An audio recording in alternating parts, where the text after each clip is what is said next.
भक्तजनों, राधे राधे, जय श्री कृष्णा। कल हमने बताया था कि कल हमने मंथन इस पे बात पे किया था कि क्या कुरुक्षेत्र मरुभूमि है या कठोर भूमि है, आप क्या समझते हैं। तो जो इसमें लिखा है वो मैंने आपको बताया, जो हमने समझा। आज बताते हैं कि गीता के उपदेश देने के बावजूद भी पांडव जो है भ्रम में पड़े हुए थे। तो वो भ्रम दूर किसने किया? देखो, श्री कृष्ण भगवान दूर कर सकते थे उस भ्रम को, लेकिन उन्होंने नहीं किया। अब क्यों नहीं किया, आइए जानते हैं इसके बारे में। दरअसल क्या है कि आपने खाटू श्याम जी के बारे में तो सुना होगा। मैंने कई लोगों से पूछा कि खाटू श्याम है क्या, उनको नहीं पता था। तो मैंने बताया कि ऐसा सा है, बोला हाँ अच्छा। तो देखिए, जो बर्बरिक महाराज जी हैं, उन्होंने अपनी बलि दी, वहाँ पे सिर का दान दिया। कौन थे वो? दरअसल वो कृष्ण भगवान के शिष्य थे। उनके पास सारी शक्तियाँ थी। आप जानते हो 3 ही बाण थे उनके पास। पहले से वो पहचान कर लेते थे दूसरे से दुश्मन का, उन्होंने बोला ख़त्म कर देंगे।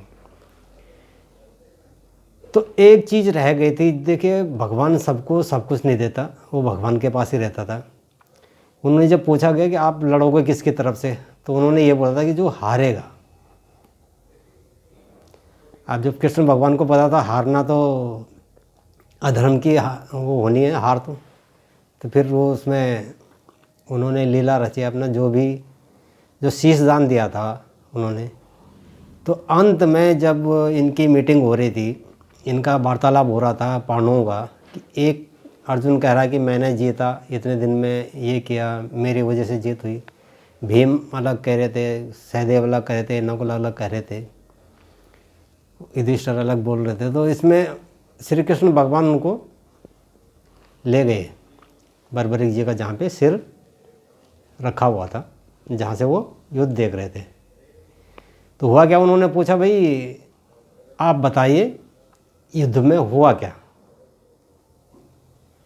तो क्या बताया, आपने भी मेरे ख्याल से सुना होगा। उन्होंने यही बताया कि देखो जी, एक काली जो परछाई थी वो तो अर्जुन की रक्षा कर रही थी और बाकी कुछ नहीं हुआ, सुदर्शन चक्र ही चल रहा था। बाकी कोई धनुष बाण वगैरह भाले बरछे कुछ नहीं चले। तो भ्रम जो है, अर्जुन देखो गीता के उपदेश के बावजूद भी भ्रम खत्म नहीं हुआ पांडवों का। आखिर में भ्रम किसने दूर किया?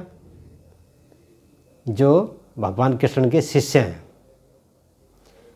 अब जो खाटू श्याम बोलते हैं, खाटू जगह का नाम है। तो वहाँ से बर्बरिक जी ने ये बोला कि मैं यहाँ कैसे रहूँगा।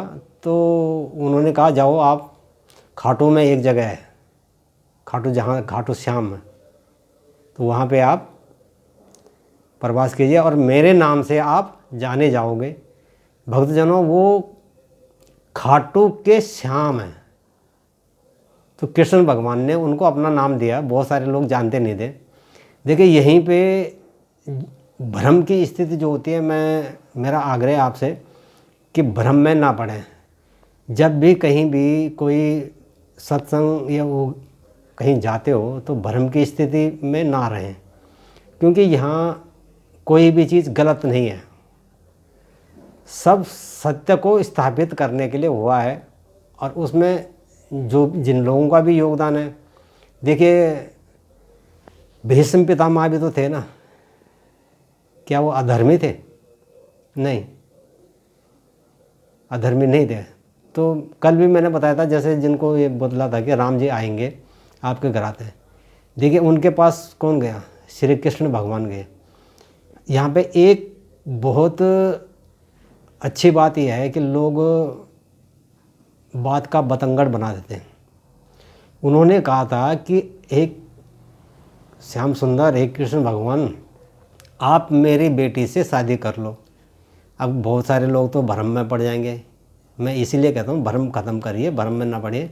बेटी का मतलब उनका अपनी जो आत्मा थी, आत्मा को अपने में मिला लिए। श्री कृष्ण भगवान को यही प्रार्थना की थी उन्होंने कि मेरी जो आत्मा रूपी बेटी है इसको अपने साथ रखिए, इसको अपने चरणों में स्थान दीजिए।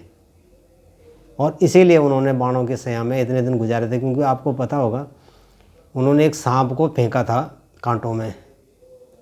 तो उनको पता था कि अगर मैं इस जन्म में इसका भुगतान नहीं करूँगा तो मुझे अगला जन्म लेना पड़ेगा।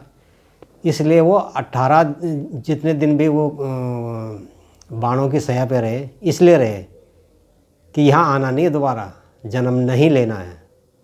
तो भक्तजनों, ये बहुत सारे सीखने के हमारे पास बहुत से उदाहरण हैं। आप भी जानिए। थोड़ा सा लोभ तो होता है, लेकिन इतना लोभ भी ना करिए कि अंततः ज़िंदगी यहाँ ये 84 लाख योनियों में गुजारनी पड़े। बस यही जीवन है। बहुत बहुत धन्यवाद। नमस्कार। हर हर महादेव। जय श्री कृष्ण। राधे राधे। हर हर महादेव।